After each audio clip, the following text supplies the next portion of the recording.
to the very end of our relationship, it was still full of love, full of understanding.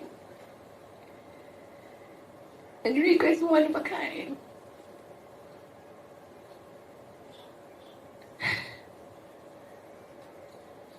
If only I could skip through my 20s, you know. But I can't. I have to face it. I have to sit with my feelings and acknowledge my changes. Ayun lang. Oh, sorry to hear that, Maurice, no?